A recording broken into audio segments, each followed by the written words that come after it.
All right. Podcast inspired girlfriend to quit job that was making her miserable. Oh, Jesus Christ. This should be on the Oprah Winfrey Network.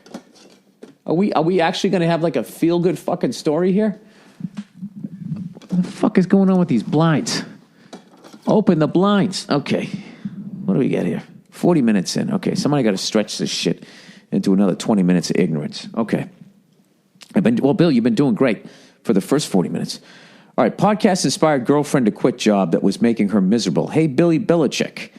My girlfriend and I love the podcast, and we listen to it together whenever we're on a long road trip. A few months ago, we put on your interview with Joe Rogan when you guys started talking about jobs you hated and how you knew and how you had to know when to walk.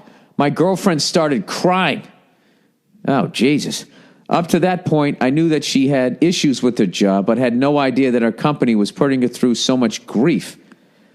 So much grief that it was making her absolutely miserable deep down inside. Once she heard the interview, it convinced and inspired her to take action as quickly as possible to seek new employment. Good for her. Yeah, and that's a great habit to get into, and you do it when you're fucking young. Because you don't have any kids, no wife, no husband, no mortgage. That's when you fucking make your moves. Not to say you can't do it after that, but it's obviously, there's no reason not to do it when you're young.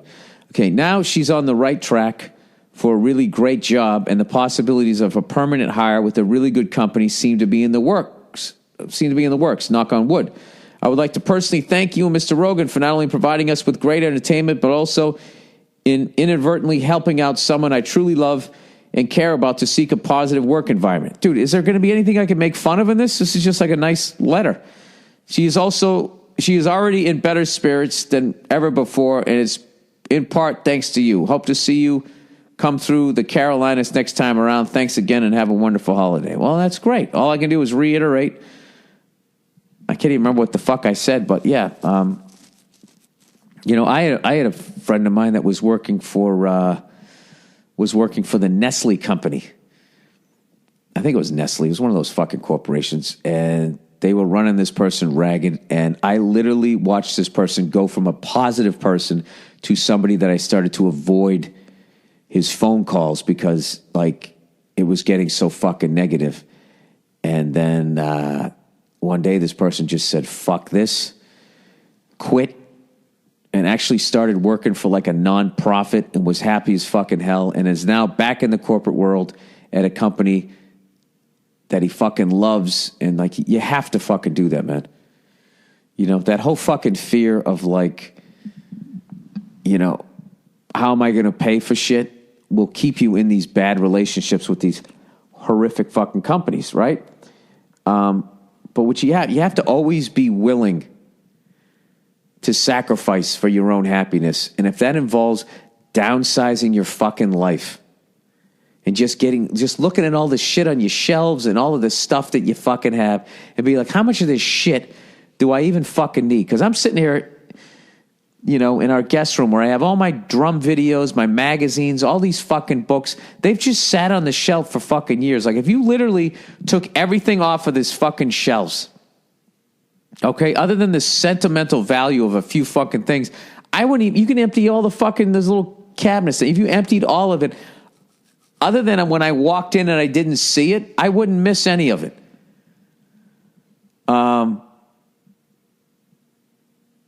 Except for, I have the 1970, is it 1972? It's the most expensive years of football cards. I have the complete set. That I would miss. There's a couple other things I got up there. But other than that, I'm going to get rid of all that fucking shit. I'm going to downsize my fucking, I'm saying, you can do that. Think about when you first fucking, moved out of your house. What did you have? You had the clothes on your back, couple pieces of shit, things of furniture, right? And then other than that, just over the years, you get subscriptions to magazines, you just start collecting shit, people give you stuff, you go on fucking trips, and you buy shot glasses, and then all of a sudden, your house is just this giant storage shed for a bunch of shit that you don't need. Your apartment becomes the same way. So, if you downsize all of that to get out of a fucking job you don't want to be in, and you reduce your fucking overhead, In the meantime, you can actually make less. You know? There's all different ways to get out of the job. Start spending less, saving up fucking money so you can quit your job and live for months without having to fucking work or whatever, or making a little bit less money. In the meantime, just get rid of a bunch of shit that you don't even fucking need. I got to do that with the baby coming any fucking day now. I got to get rid of a bunch of shit because God knows she's going to have a bunch of shit too, right?